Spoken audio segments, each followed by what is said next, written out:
Маленькая женщина с печальными глазами. Эдит Пиаф стала не только королевой шансона, но и голосом самой Франции в тревожные и сложные годы 20 века. О чем бы ни пела Пиаф, в каждой песне она открывала свою душу. Эта искренность и клокочущий мощный голос завоевывали сердца. Даже сейчас ее голос, раздающийся сквозь шум и помехи старой звукозаписи, заставляет трепетать и вызывает мурашки по коже.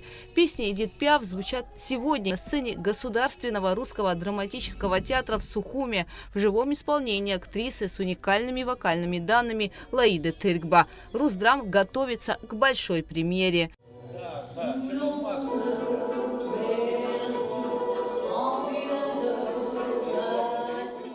Исполнительница главной роли Лаида Тыркба вкладывает все силы и душу, ведь взяться за такую актерскую роль – задача не из легких. Жизнь Эдит Пиаф была сложна и трагична, с множеством страшных событий, но вместе с тем и удивительных. Она пережила 4 автомобильные катастрофы, 2 попытки самоубийства, 3 комы, смерть ребенка, приступы психоза. И это еще не все. Но она продолжала работать и петь. Ее удивительная судьба не раз привлекала режиссеров кино и театра.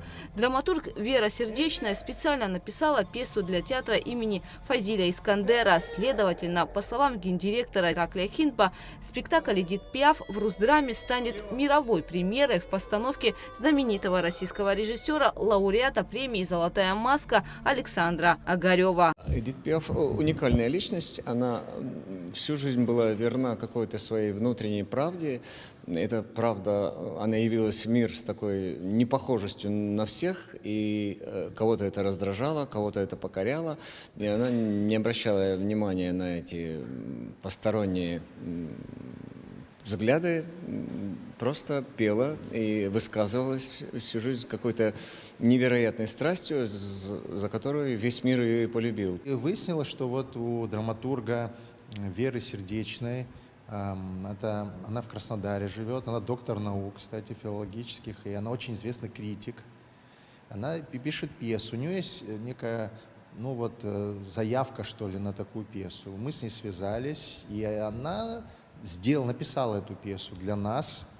Мы приобрели эту пьесу у нее, и с Александром Анатольевичем мы договорились о премьере этого спектакля, о работе в 25 году, в конце 25-го, и премьере в декабре. Так что это эксклюзивная пьеса, принадлежащая нашему театру, и это мировая премьера, потому что это произведение еще никогда нигде не ставилось. Зрителей ждет выразительная сценография и костюмы, захватывающий сюжет, эффектные хореографические номера. В живом исполнении прозвучат легендарные песни. Мы учитывали то время, в которое жила Пиаф, такие художественные всякие течения, которые бурлили во Франции. Это и сюрреализм, и всякий другой авангардизм, и Дали, и Бюнуэль. Это вот как бы учитывается, хотя не впрямую в оформлении. И, мне кажется, оформление будет очень необычным, оригинальным. В спектакле заняты лучшие актерские силы театра, и к этой мощной команде присоединятся представители нового поколения абхазских актеров, студенты Щепкинского училища Давид Сулукия и Ираклий Делба. Эмиль Петров в спектакле исполняет сразу несколько ролей. Мы когда репетировали, режиссер говорит нам: все эти истории уже знаете. Что-то где-то вы слышали, что-то в начале ее жизни, то, что мы рассказываем, где-то у вас 100% кто-то либо из знакомых, либо вот где-то истории какие-то были, вы это слышали. И мы такие: да, мы это слышали, вот эту историю, приводим свои какие-то примеры. Но чтобы это было все у одного человека за всю ее жизнь, это нужно быть просто железным человеком, мне кажется, чтобы это выдержать. Это очень, очень сложно. И мы вот недавно, уже сколько мы там репетируем, мы вот буквально, наверное, дней 5 назад мы сидим такие: вы вообще представляете, что она выжила просто?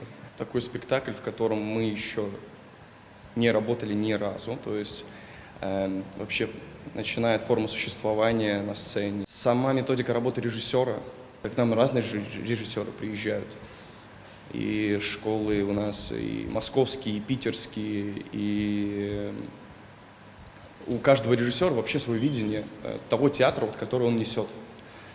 И ощущение было, что мы уже и так поработали, что может быть новое. Да, нового оказывается очень много. Большая сухумская премьера о мировой звезде состоится 19 декабря, в день рождения Эдит Пиаф. Гугуца Вардания, Ахра Амичба, Абхазское телевидение.